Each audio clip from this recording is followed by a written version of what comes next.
Brown tips. If your plant has brown tips on its leaves, you can relax a little because this is almost never caused by disease. What is actually happening is your plant is losing water faster than its roots can pull it in. Scientists call this transpirational stress, and it starts at the leaf edges because those cells are the farthest away from the plant's internal plumbing. Now, here is the part most people get wrong. Once a tip turns brown, it is gone. Cutting it off does not fix anything. The plant will just keep making new brown tips until you deal with the real problem. So what causes it? Low humidity, underwatering, or a heating vent, or fan blowing dry air right onto the leaves. Fix that, and the new growth comes in clean. A lot of people spend weeks trimming brown tips thinking they are helping, but all they are doing is treating the symptom while the cause keeps going. Yellow leaves on the lower half of the plant. When only the bottom leaves turn yellow but everything on top looks perfectly green, your plant is not sick. It is actually being smart. It is pulling nitrogen out of its oldest, least productive leaves and sending it upward to fuel new growth. This process is called senescence, and nearly every plant species does it. People see yellow and panic, but if it is just one or two lower leaves at a time and the rest of the plant looks fine, nothing is wrong. Now, if that yellowing starts climbing upward fast, that is a different story. That points to overwatering, root rot, or a nutrient deficiency, usually nitrogen. Yellow leaves all over the plant. When the entire plant turns yellow at once, the roots are almost certainly the problem. Overwatering is the usual suspect, but not for the reason most people think.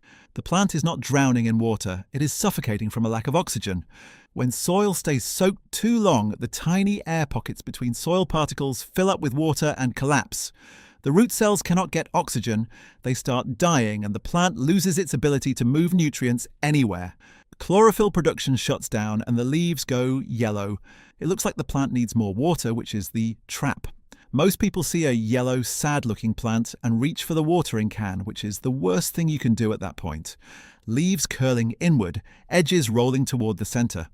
When leaves curl inward along their length, rolling their edges up toward the top surface, your plant is doing something deliberate. It is shrinking its exposed surface area to slow down moisture loss. This is not damage, it is defense. You will see this most often with underwatering, very high temperatures, or extremely low humidity.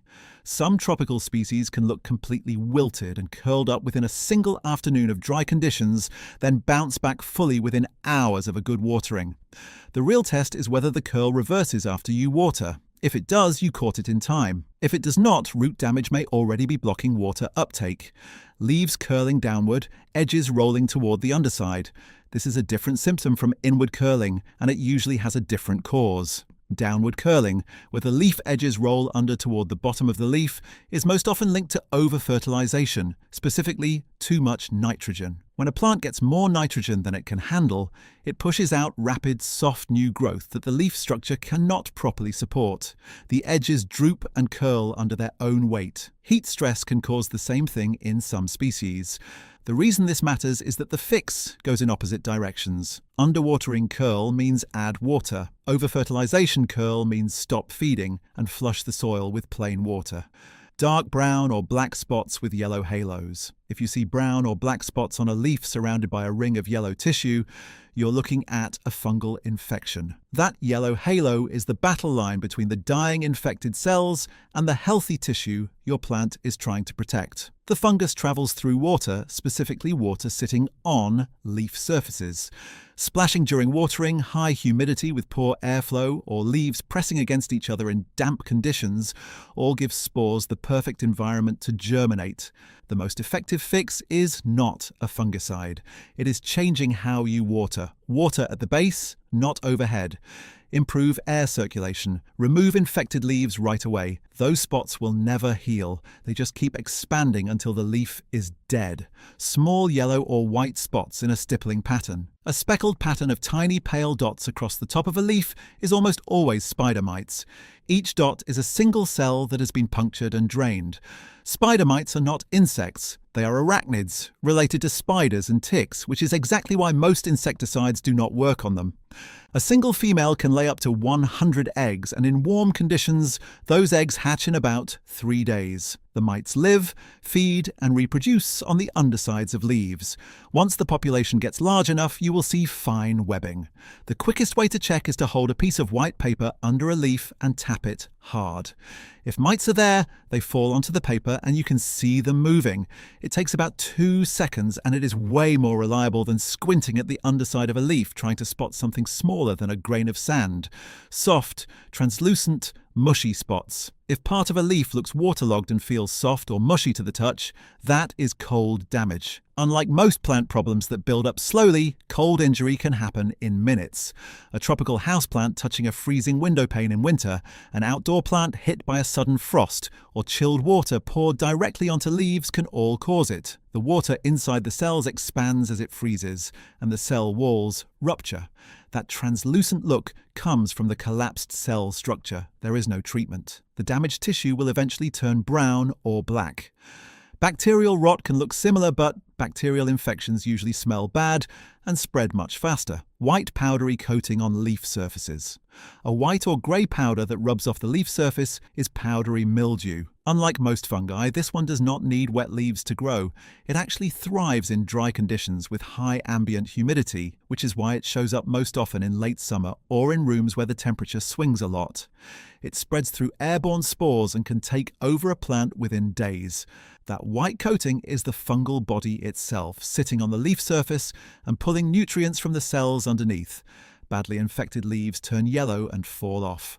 Diluted baking soda, neem oil, or potassium bicarbonate sprays can disrupt the surface conditions the fungus needs. Removing the worst leaves slows the spread. Silvery or bronze sheen on leaves, a metallic sheen developing across the upper surface of your leaves, whether silver, bronze, or pale grey, is the calling card of thrips. These tiny insects, most under 2 millimeters long, scrape through the leaf surface to feed on the cells below. The silvery look comes from the empty, air-filled cells left behind after thrips drain the contents. They are fast, hard to spot without magnification, but you can detect them by shaking a branch over a white surface. Thrips can fly, which means they can spread across an entire plant collection in weeks. They also carry plant viruses as they feed, so catching them early matters. Pale, washed-out leaves with no pattern. When leaves lose their rich green and become uniformly faded, bleached or washed out without any spots or patterns, the problem is almost always too much direct light. This is called photobleaching. Intense light destroys chlorophyll molecules faster than the plant can replace them. It happens most when a plant used to indirect light gets suddenly moved to a south-facing window or placed outside in full sun. The affected leaves usually do not recover. Moving the plant to filtered or indirect light stops new damage. Some species, especially those from tropical understory environments, will never adapt to full sun, no matter how gradually you introduce them. Dark green, almost black leaves. Leaves that look darker than normal, a deep, almost black green, are not a sign of a thriving plant. The plant is actually compensating for low light by producing extra chlorophyll to capture whatever light it can get. While the plant can survive like this, it grows slowly, puts out smaller leaves and builds softer, weaker tissue that is more vulnerable to fungal infections and pests. Moving it to a brighter spot will gradually bring the leaf colour back to normal, and new growth will come in lighter and larger. Wilting despite wet soil. A plant that wilts even though the soil is consistently moist is dealing with root failure. The most common cause is root rot, where roots sitting in waterlogged soil long enough for anaerobic bacteria and water molds, particularly Phytophthora and Pythium species, to move in and destroy the root tissue. Without working roots, the plant cannot move water upward no matter how much is in the pot. Adding more water only makes it worse.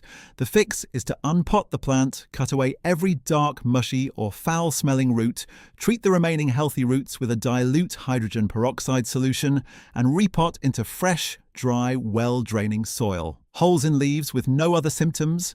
Clean, irregular holes in leaves without any discoloration, spotting or webbing around them are almost always from caterpillars, slugs or snails physically eating the leaf tissue. The giveaway is the cleanness of the edges. Disease and sucking insects leave messy borders, but chewing pests produce well-defined holes with intact, undamaged edges. Slugs and snails come out at night and leave dried mucus trails behind. Caterpillars are usually hiding on the undersides of leaves during the day. If you see small, almost perfectly round holes, those are likely flea beetles, which can be especially destructive on seedlings. Sticky residue on leaves. A sticky coating on your leaves that feels like honey or syrup is not coming from the plant. It is honeydew, a sugar-rich waste product from sap-sucking insects like aphids, scale, mealybugs, and whiteflies. These pests insert their mouthparts into the phloem, the plant's internal nutrient highway, and continuously extract sugars. The honeydew they excrete drips onto the leaves below and attracts a secondary problem called sooty mold, a black fungus that grows on the sugar and blocks light from reaching the leaf. Get rid of the insects, and the honeydew stops. The sooty mold clears up on its own after that. Leaf drop without discoloration. When leaves fall off suddenly while still green and looking healthy, the plant has made a calculated sacrifice. This usually happens after a sudden environmental change, being moved to a new spot, a big temperature shift, or being repotted. Plants lose water through their leaves constantly, and when the root system gets disturbed or conditions change fast, shedding leaves immediately cuts water demand on a stressed root system. It is a survival move. The same basic mechanism is what makes deciduous trees drop their leaves every autumn, except that is triggered by shortening daylight rather than stress. Indoor plants that drop leaves after being moved to lower light are doing the same thing, trimming their leaf area to match the available energy. Variegated leaves reverting to solid green. Variegated plants, the ones with white, cream or yellow patches, can start producing fully green leaves over time. The variegation exists because certain cells in those leaves contain little or no chlorophyll. Fully green cells are better at photosynthesis, so if a plant is stressed or sitting in low light, it starts favoring green growth because it is simply more productive. Those all-green shoots grow faster and stronger than variegated ones, and if left alone, they will eventually take over. Removing every fully green shoot as soon as it appears is the only way to keep the variegation. In bright light with good growing conditions, many plants hold their variegation on their own.